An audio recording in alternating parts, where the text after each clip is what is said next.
minutes, NASCAR Coast to Coast presented by Whelen Engineering. On the road, in the air, and around the world, Whelen is trusted to be seen, trusted to be heard, and trusted to perform. Inside the MRN studios here in Concord, North Carolina, I am MRN pit reporter Chris Wilner, MRN announcer Kyle Rickey out in Connecticut. Rick, we are at the end of the month of May. Where did it go? I have no idea.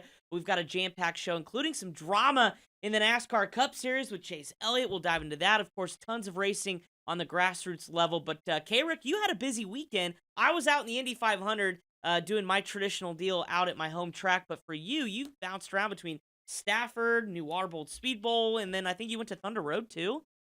Yeah, Thunder Road, the Monaco Modified Tri-Track Series race there on Sunday to open their season. Great field of cars, great crowd. My first visit to Dave Moody's home track.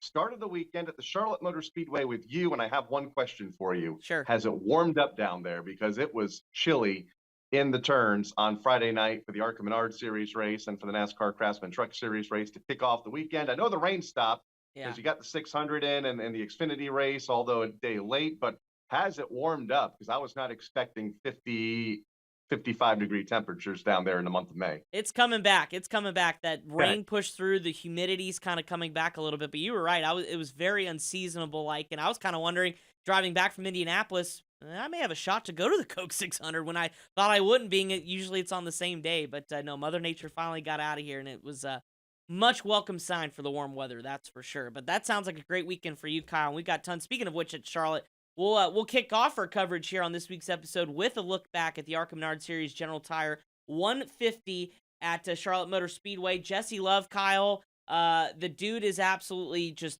tearing it up right now. 3 straight wins, and I guess something that surprised me was that Venturini Motorsports hadn't won at Charlotte, and the emotion out of Shannon Rush's crew chief, Billy Venturini. Big Bill was there giving Jesse a big old smooch in victory lane when I was down there getting ready to talk to Jesse. I mean, you could tell how much that win means, not only to Jesse and his young career, and I think this is, obviously the best start to his ARCA Menards Series season, but what it meant to Venturini Motorsports, this being, a mile and a half in their backyard.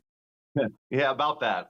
It's not too far behind the back straightaway that you can find Venturini Motorsports, and that surprised me last week when Billy joined us to talk about his event a couple of weeks ago, and then previewing this week, and that the team had never won there, but that streak has snapped, and the one streak that has continued, though, is Jesse Love right now on fire, 3 in a row, and I feel like no matter what he drives or where he drives, the results are toward either in victory lane or toward the top of the leaderboard. We saw that at Hickory in a late model. We'll probably see that in a truck opportunity that he has this week that we'll talk about later in St. Louis. So, yeah, he's on a roll right now. It's a great race. Little yellow flag fever there in the first half, but when all was said and done, it was Jesse Love at the front of the field, although Grant Enfinger, I think, had a lot of our attentions, especially in the first half of that event, having to start from deep in the field outside of the top 20 and watching him rocket to the front from the turns, from turn 2. My position on the broadcast was really fun to watch. Yeah, and it was a good, kind of help me help you scenario with Cody Robraw, who, those guys have been buddies, and Grant ran the truck program, on a part-time schedule. So really cool to see those guys work together. And that car, like you said, lightning fast. It was fun to watch, especially from my vantage point on pit road. Came in, they put some big-time adjustments. I mean, I'm talking about track bar, tons of air pressure adjustments throughout the day, and he was able to find his way inside the top 5. But my driver, I guess, who was impressive, Dean Thompson. Again, I don't think he gets enough love in terms of when he is on, he is on. 2 podium finishes over the weekend, of course, 3rd in the Craftsman Truck Series race, which had an opportunity, I think, to win that race too. But then the ARCA side of things had fresh tires, just couldn't quite get close enough to Jesse Love, who was able to really manage lap traffic. But Dean Thompson made a name for himself, if not already, but he did so this weekend.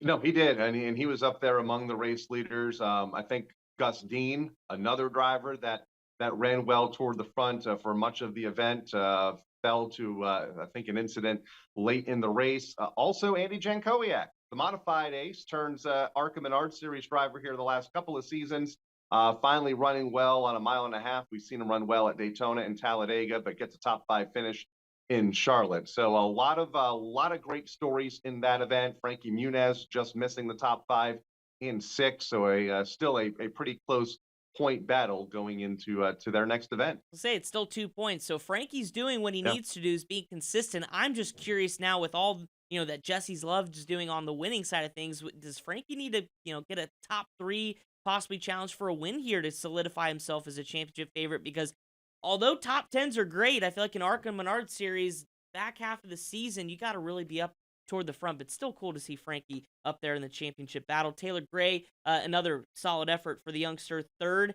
back-to-back third-place finishes. He also had to drive from the back 3 different times, including starting from the rear as well. So good stuff from the ARCA Menards series. They've got a week off, or a week or 2 off, I should say. Berlin next up on the schedule, so we go short track racing at the home of Jeff Striegel. That's on June 17th. For the ARCA Menards series. Let's switch gears to modifieds, Kyle. NASCAR Wheel and Modified Tour Granite State Derby. Finale there at Lee, USA. Everybody was wondering this year, Matt Hirschman, where'd he go? Like, what's going on? He even missed Riverhead due to a scheduling conflict, but he shows up to Lee and stomps on him for his 6th career win in the Tour. So, I mean, Big Money Matt doing Big Money Matt things, but it was a little bit of a slow start to the year, though. Yeah, Matt has never really run the Tour full time. He kind of picks and chooses where he wants to run, when he wants to run, and I think the purse money is a big part of that. Thus, Big Money Matt. But when he does show up, he's a force to be reckoned with. Took the lead early, never looked back in a race that was really one of the quickest races we have seen on the Tour in a long time. Just one caution over 175 laps around Lee USA Speedway. John McKennedy never really had that opportunity that he needed with a late race yellow to challenge. Austin Beers, a good run for this young second-generation driver, finishing in 3rd. Sammy Ramo 4th. Former champ Ronnie Silk rounding out the top 5. Good field of cars. Great crowd on hand on Saturday. Trying to put the days together here. A busy weekend of modified racing in New England for the NASCAR Wheel and Modified Tour. And still a tight championship point battle when all is said and done. 5 winners in 5 races also for the Tour this year. That means the Tour's, I think, fairly healthy right now. Yeah, absolutely. The parity has gotten better. I remember last year, similar start, although a couple repeat winners, but this year for 5 races, 5 different winners. Championship battle is going to go down to the final race like we saw it last year at Martinsville. So excited to see what happens. Congratulations again to Matt Hirschman, the big national tour winner. Did want to mention Burt Myers picked up his first Smart Modified win since 2004. Yep. Don't forget the series hasn't run from 05 to 20, but still in this modern era, Burt Myers finally got a Smart Modified Tour win in the Kenny Minter Classic out there at where were they at, Kyle? Tri-County? No. I think it was Tri-County. Tri-County. Okay, that's what I thought. I was like, Tri-County. Get all my counties confused. Anyways, congratulations to Burt Myers. The other big series we cover is the NASCAR Pinty Series. And Kyle, without further ado, we've talked about it last week. The impressive start for Treyten Lapcevich, the youngster. Year number 3 full-time, I guess. 2021 was his debut. Already back-to-back wins to start the year. So pretty impressive. And we'll go ahead and just fire him up and we'll talk to him. But first, we got to take a break. We'll have Treyten Lapcevich coming up next on NASCAR Coast to Coast, presented by Whelen Engineering. Whelen Engineering, a global leader in the emergency warning industry, designs and manufactures reliable and powerful warning lights, white illumination lighting, sirens, controllers, and warning systems for the automotive, aviation, and mass notification industries worldwide. Whelen products are designed, sourced, and manufactured in America and tested on site to meet the toughest industry standards. Whelen Engineering, manufactured in America for over 70 years. We never left, and we're here to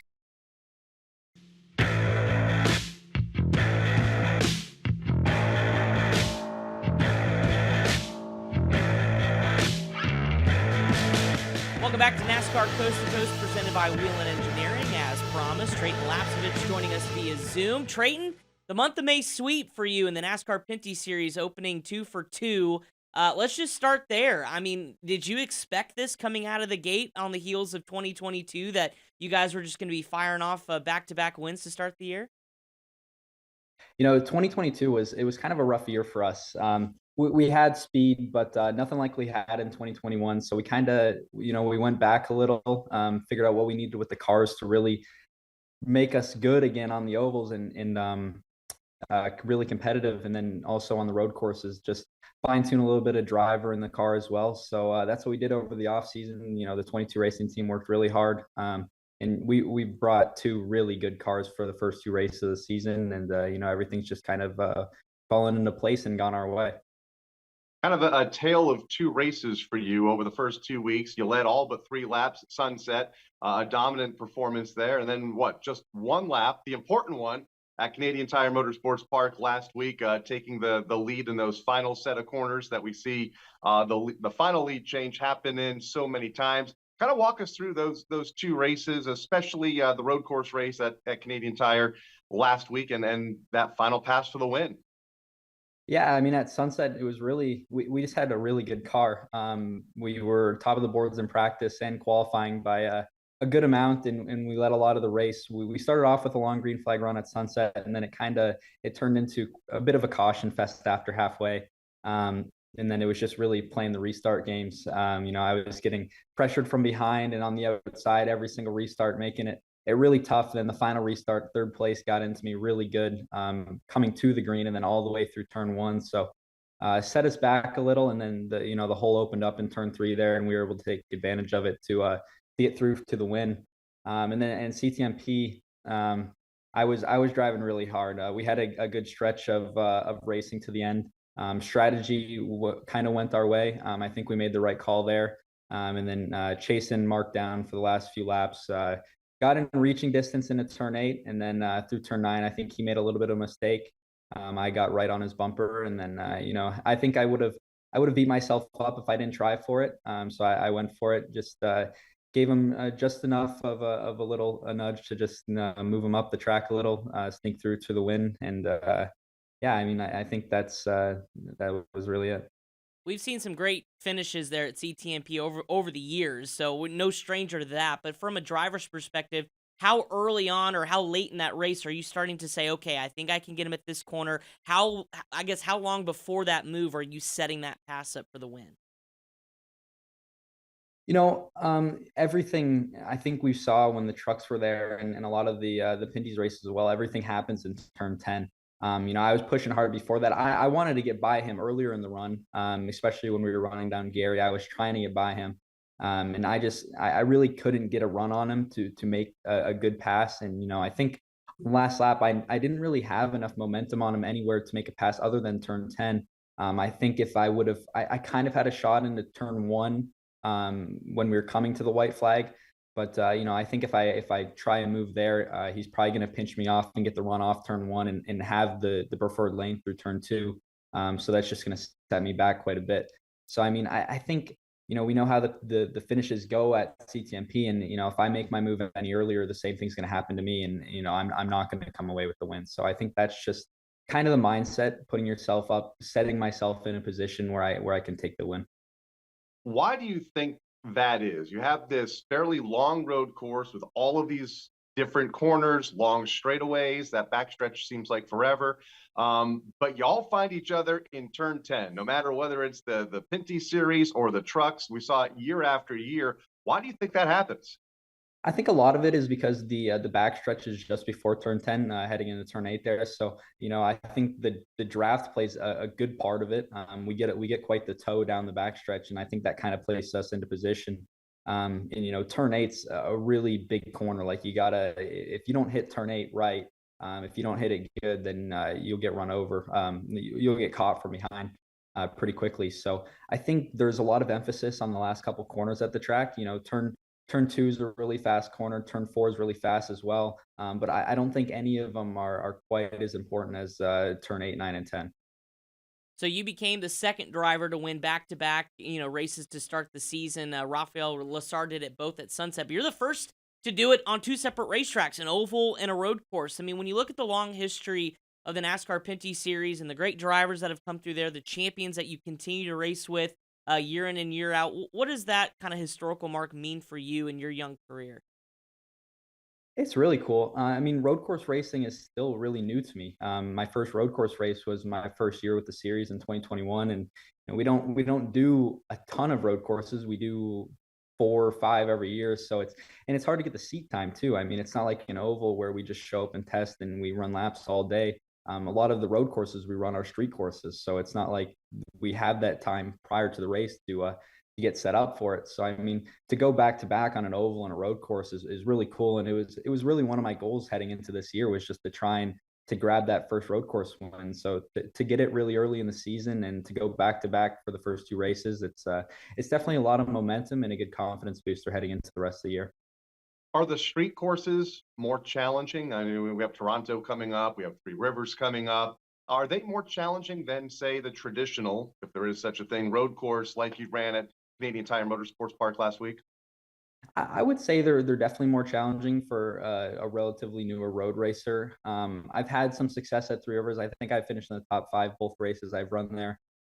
Toronto's definitely a little bit harder, and I think that's mostly because of the surface of Toronto. You know, we head from the asphalt to the concrete, and the concrete handles a lot different than the asphalt. So I think just understanding that as a driver, you know, that's something I'm trying to place a lot of emphasis on heading into Three Rivers and Toronto, is just trying to refine really my street road course racing.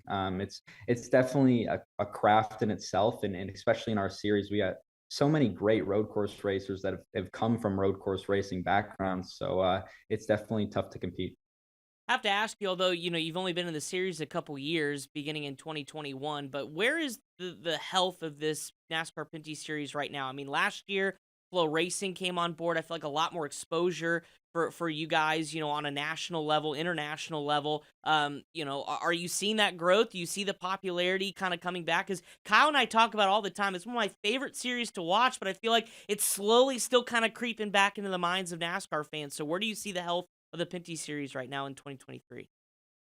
I think we've all kind of realized that the Pinty series is really healthier than ever right now. I think, you know, when Caden ran, my brother ran the Pinty series in 2016 and 2017, it was healthy then. You know, they were getting decent car counts and decent fields. And then I think it kind of went through a little spill for a few years where, you know, they were lucky to see 12, 13 cars on ovals and, you know, a little bit more on road courses. But right now, the health of the series is at an all-time high. I mean, we're seeing over 20 cars at ovals, which is really good for us. And then, you know, anywhere from 30 cars on road courses. So, and you know, that comes to say, like, the competition is higher than ever in the series. We have a lot of guys who have come out of late models, like younger talent, especially myself being one of them, coming out of late models. So, you know, the competition's high, the series is healthy. And I think, you know, the fans at CTMP was insane. I think the track was so packed, and I haven't seen anything like that since the trucks were there a few years ago. So let's big picture look here of the season. 5th in points a few years ago, 4th in points last year. What have you been able to take away from those 2 seasons that could allow you to challenge for the title this year?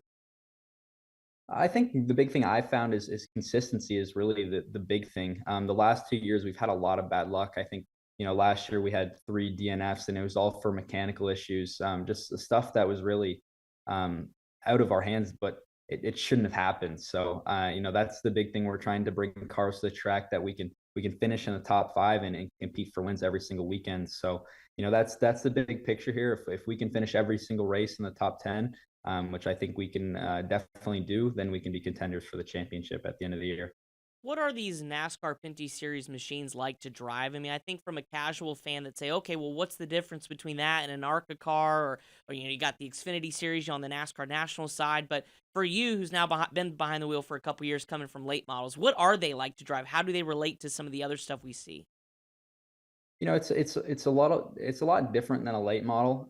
We have about 150 more horsepower, little suspension. You know, cars are 300 pounds heavier. So I think, like, comparison from the United States side of things, they're similar handling to an ARCA car, a little bit different. ARCA cars are truck arm cars, and Pinty's cars don't have truck arms. But you know, from a late model perspective, I think, you know, being, you know, driving the car is a lot more difficult, especially on over the course of a long run compared to a pro late model. I mean, the late models, we don't see a ton of fall off, but the Pinty's cars, like, they're real handfuls after 50 laps or so, and the tires get some laps on them. So definitely a little different driving the heavier car, and not having that suspension to kind of lean back on. My final question for you, now that we're getting further and further away from the COVID year of 2020, would you like to see the series come back into the United States and, say, race at New Hampshire Motor Speedway, big 1 mile oval like the series raced a few years ago? prior to COVID. I believe we saw the NASCAR Pinty Series race twice in New Hampshire. Would you like to see a return back here in America for at least one event, maybe two? I would. We were talking about that this past week, and I went to Charlotte for the Coke 600, and we were kind of, we were talking about where the Pinty Series would really excel in the States. I think New Hampshire is a great opportunity to go back there. They raced pretty well there a few years ago, but I think also I think it'd be really cool if they took the Pinty Series to a road course in the States, like Watkins Glen or Mid Ohio, something that's relatively close to us, and just a really cool racetrack as well. I think we put on quite the show with the group of racers that we got, and it'd definitely be really cool to get back south of the border. Finally, for you, I know this year championship, it's one track mind now that you've went back to back to start the season, but big picture goals, where would you like to be, let's say, in 5 years? Is NASCAR the end goal? Is it something else? Or what kind of is in Treyten's mindset here as you look big picture down the road? NASCAR is definitely the end goal. It's tough. It really is, especially coming from Canada.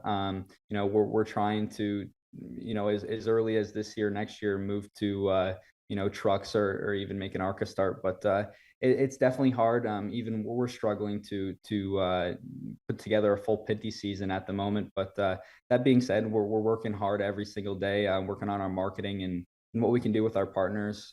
We're trying to find out how, from a driver's perspective and team perspective, we can really bring more exposure to our partners. And that's going to be the big thing heading forward is just putting together those sponsors and partners to hopefully move forward and get south of the border. Well, you're so far so good. I feel like getting sponsors is a lot easier when you start winning races. So maybe if you go 3 for 3 to start the year, you may have not a lot of trouble filling the rest of the season. But Treyten, congratulations, man, on the start to the season. It's been so much fun to watch. Looking forward to seeing what happens later on down the road. Thank you, guys. Thanks for having me.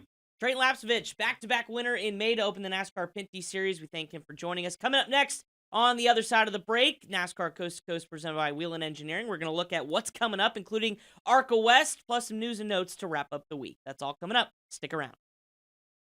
Whelen Engineering, a global leader in the emergency warning industry, designs and manufactures reliable and powerful warning lights, white illumination lighting, sirens, controllers, and warning systems for the automotive, aviation, and mass notification industries worldwide. Whelen products are designed, sourced, and manufactured in America and tested on site to meet the toughest industry standards. Whelen Engineering, manufactured in America for over 70 years. We never left, and we're here to stay.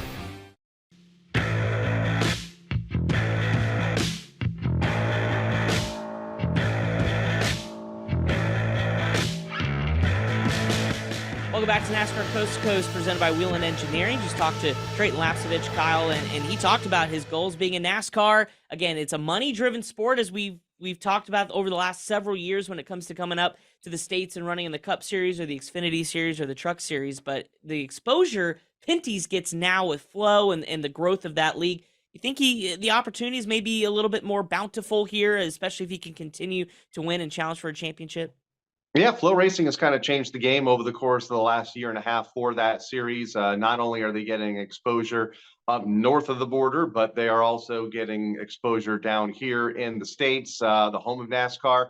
We've only really seen one driver over the course of the last decade or so come and be able to race full time in NASCAR down here in the States, and that's Alex Labbe. Hopefully, Treyten can get down here and run full time over the course of the rest of his career. Obviously, still early in his career, just 3 seasons up in the NASCAR Pinty Series, but it would be great to see him race down here in the States, although running for that championship here in 2023 in the NASCAR Pinty Series, and he's off to a good start. Yeah, no kidding. Back-to-back wins to start the year. Thanks, Treyten, for joining us. Looking ahead to this weekend, here in the States, the ARCA West Series back in action. A couple weeks off for those drivers. Race number 4 of the year, the Portland 112, out at Portland Raceway. You can hear that coverage live on MRN Friday night at 8 p.m. Yours truly will be down on pit road with some of our MRN colleagues. And Kyle, the weather so far has been the biggest story. Obviously, we've got, 2 big stories. Some Xfinity regulars going to join us. You can get into that. But the weather, it's not going to rain. And I had to refresh my app 4 or 5 times to make sure that was the case, because I was about to bring my boots and my kayak after what we saw last year. Yeah, you needed the kayak a year ago because it rained for, I think, the entire 3-day period that we were there. All practice, all qualifying, and both races for the NASCAR Xfinity Series and the ARCA Menards Series held in not only wet conditions but monsoon conditions. So hard, in fact, that the ARCA race was shortened because cars simply just couldn't stay on the racetrack anymore. That was the goal a year ago. It wasn't about speed; it was just about managing the car, keeping it on the asphalt and not in the dirt and out of the tire barriers. Going to be a completely different event this year. And I think that's why we're seeing several NASCAR Xfinity drivers jump into the mix, like Riley Herbst, Cole Custer, Parker Retzlaff, all wanting to compete in both of the events, get some lap time in the ARCA race before they run in the Xfinity Series race on Saturday. I think they'll be a force to be reckoned with come Saturday afternoon because of those extra laps Friday night. And because they're in that race, that means drivers like Sean Hingorani, who won the last two events for the West Series, is in the points battle. They're going to have to step their game up. Both he, Landon Lewis, Tyler Reif, who won Phoenix. I mean, just some of those names on the regular side of the ARCA West Series that are now not only going to have to battle each other for the season-long points, but if you're going to go for a win, you're probably going to have to drive through one of those Xfinity Series regulars coming up Friday night. So good stuff. We'll see that race again Friday night, 8 p.m. on MRN. Some other news and notes, Kyle. Jesse Love, you alluded to it earlier in the show, making his Tricon Garage debut in the NASCAR Craftsman Truck Series at Gateway. Momentum is on his side, so what do you think he could do behind the wheel of the truck? Yeah, 3 ARCA wins in a row. He's run well in the late model that he's driven, super late model at Hickory last week. I think he'll be just fine in the truck. Seat time is everything for this young man right now. And he has all of that positive momentum that we had just talked about. And I think he's going to fit in just fine. It's going to be his NASCAR National Series debut this coming weekend at Worldwide Technology Raceway. Probably the biggest, one of the biggest racetracks that he's ever raced on. He did well last week at the Charlotte Motor Speedway and a high-speed oval there. Competition a bit deeper in the truck series, but he's going to be behind the wheel of a really good truck from Tricon Garage. That number one has run well in recent weeks, including with David Gilliland behind the wheel last week in Charlotte. Top 10 much of the night, top 15 finish. So I expect much of the same for Jesse Love this weekend. As do I. Best of luck to Jesse. Gio Ruggiero put on a show with William Byron in the ASA National Tour event out at Hickory Motor Speedway in a wheel-to-wheel finish. Kyle, that last lap you and I were just talking about, even the announcers were giving it to William Byron. Now, safe bet, because I feel like anytime William shows up at cherry picks, he goes on to win. But Gio said nuh-uh on the last lap, did he? Yeah, Ralph Shaheen and Jim Trado were in the booth, and they were all ready to give it to William Byron the last couple of laps. You know, they were setting it up. Trust me, I've been there and I've done it, where you set all of their stats up, how dominant they've been all day. And then the white flag comes out, and here comes Gio Ruggiero. One final shot into turn number 3, dove to the bottom, it stuck. There was a little bit of contact, and it was Ruggiero that came out on top over William Byron. Thrilling race, no controversy. I don't think there were any really big wrecks like we have seen in the first couple races of the season. Good crowd on hand to begin the race weekend down in the Charlotte region at Hickory Motor Speedway. So overall, a great race, and congratulations to Gio on picking up that thrilling race win. Yeah, absolutely. And bragging rights, too, saying, I beat a Cup Series winner. That's right. Tracks on my neck of the woods. So congrats to Gio. South Boston Speedway, we kind of talked about it when we had Peyton Sellers on the show. The 6-time track champion is in a good points battle with the youngster, Carter Langley. I don't think anybody had this on their bingo card this early in the season, but just a 1-point advantage going into a 75-lapper here this weekend at South Boston. Kyle, did Carter Langley, we talked about him, had momentum early, of course, picked up a win, but he's still maintaining a good opportunity here to upset the 6-time champ. Yeah, you said it perfectly. Came out of the block strong, surprised a lot of people, and he's been able to maintain those good results throughout the first half of the season. Some big events coming up on the South Boston schedule. I know there's a 150-lapper on the horizon, a 200-lapper, part of the Virginia Triple Crown coming up in a little bit. So we'll see how he can maintain through some of those big events with full fields of race cars. And I'm talking usually 28, 30, 32 race cars that start those events. And sometimes survival is key. And we'll see how he handles those big events against some of the veterans like a Peyton Sellers. Yeah, absolutely. And congratulations also too to Carson Quappa winning that Cars Tour Pro Late Model race. They had to turn that car over for the ASA race, which was kind of cool the night before at Hickory. But before we get to some of the other little topics here, looking at the week, Kyle, Bobby Santos, you've seen him run out there at Stafford in a modified, at Spring Sizzler. You've seen him all throughout New England. Of course, that's where he calls home. But when he comes down to Indiana, he is Mr. Open Wheel, and he won yet the Hoosier 100 over the course of the weekend, leading into the Indianapolis 500 at IRP. Pretty cool deal for Bobby when he comes down here and just waxes him. It usually comes down to him and Cody Swanson. Of course, it did again, but Bobby got the best of him here last week. Yeah, former NASCAR Wheel and Modified Tour champion, grew up here in New England. I don't think he calls New England home anymore. I think Indiana is more home for Bobby and his family than New England. But every time he hits the racetrack, no matter what the event in Indiana in the USAC ranks, he is a force to be reckoned with. On pavement, doesn't do a whole lot, if any, dirt racing, but when he's on pavement, he's strong. And picked up another big win this past weekend. Absolutely. Congratulations to Bobby. Before we look at the calendar, Kyle, the big story on the NASCAR side was Chase Elliott being suspended for one race here at Worldwide Technology Raceway at Gateway due to actions at Charlotte Motor Speedway, getting into Denny Hamlin in the Coke 600. You like it? I feel like if you're going to call what Bubba Wallace did at Vegas, you got to call Chase Elliott, but the sport's most popular driver will not be at the Enjoy Illinois 300 this weekend that you can hear on MRN. What are your thoughts about that? Yeah, an unfortunate incident, no doubt. I think temper's got the best of Chase.